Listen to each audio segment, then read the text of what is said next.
Essentially, this debate became about one single question, and that is, in which world are we more prepared for the world in the future of automation? Please note the things that were already considered in opening on both slides, right? So we get OO already conceding that in the short term we're going to get more factories domestically, more jobs domestically, etc.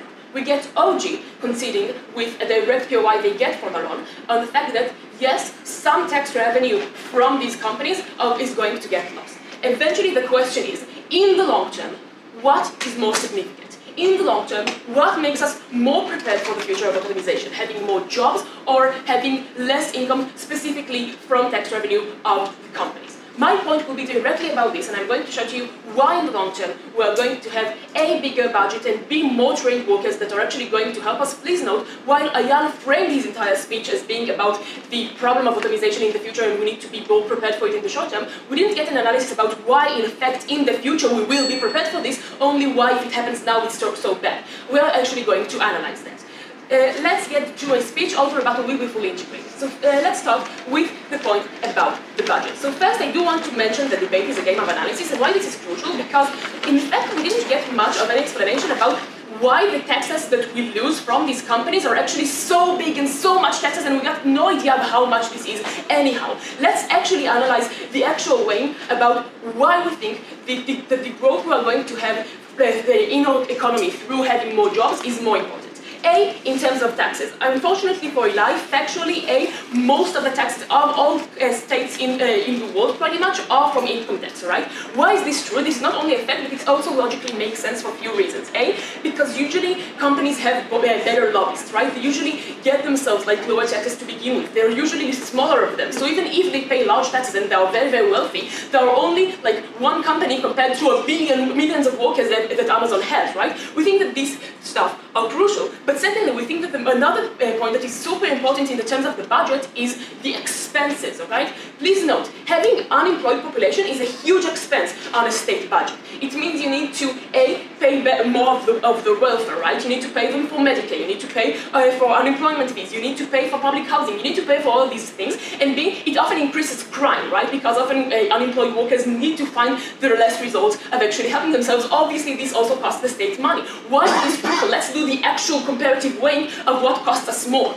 because we claim that eventually, two reasons why cutting expenses is more important for a state budget than increasing the income. A, because we say income is very uncertain, right? Because we say that how much you get from companies and from taxes you get from companies is a very uncertain amount, especially when in times of crisis it tends to go down.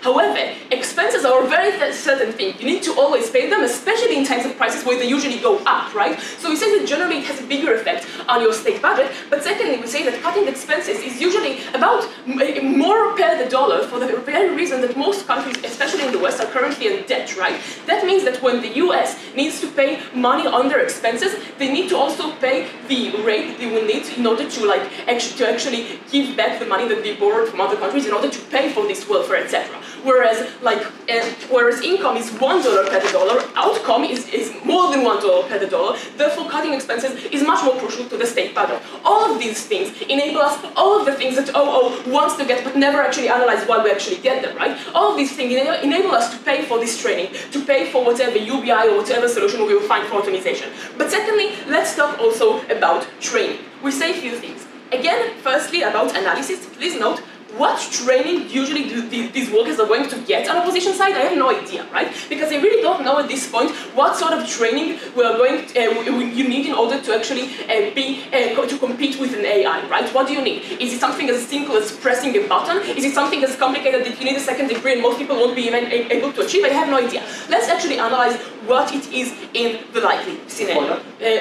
You know what? Go ahead. Okay, so taxes on huge companies are way bigger than income tax on minimum wage jobs. But even if not, then please deal with the fact that this is a temporary band-aid, a very costly one, that prevents further development. That's the clash list. Okay, about the two POIs, but whatever. Okay, so about the first first one, okay, this is a very shallow way to present it, right? Yeah, I agree that obviously companies are more rich than low-income workers. This doesn't have any engagement with my full analysis about why we still have more workers, why we still have less expenses, why in the general total of the things we do have more money on our side. And secondly, the second part of the POI completely relies on the first part, right? Having more money in the short term, in the very first tick, in order to have all of this infrastructure, etc. This maybe engages with, oh gee, good for you, but if we do have bigger budgets on the short term on our side, we win that as well.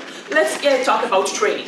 So look, how do we usually see the sort of jobs that are created due to the creation of AI, etc.? We see it with people like Dan Lahav. And why is this crucial for this debate? And note, most AIs in the beginning need the help of workers, human workers that did similar jobs to them, right? This is why people who are not Dan Lahav, but also common debaters like myself also work now with IBM, because these robots usually work with some sort of machine learning. They usually work with someone who doesn't have that experience and can help them and teach them, right? They usually do need someone who has the basic training and did the simple jobs that they need to do, because the robots, the way that they work, and what actually differentiates them from the machinery that we always had, right?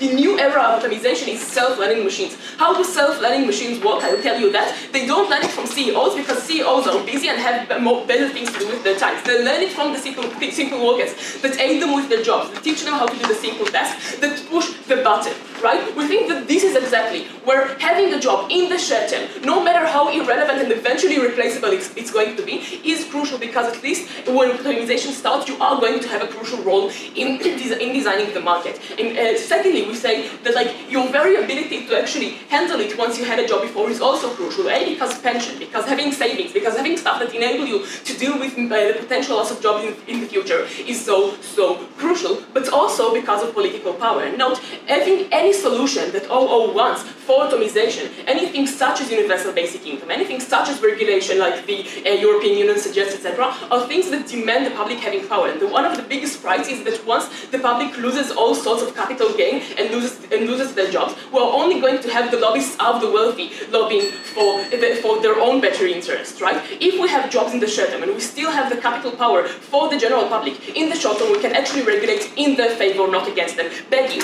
to propose.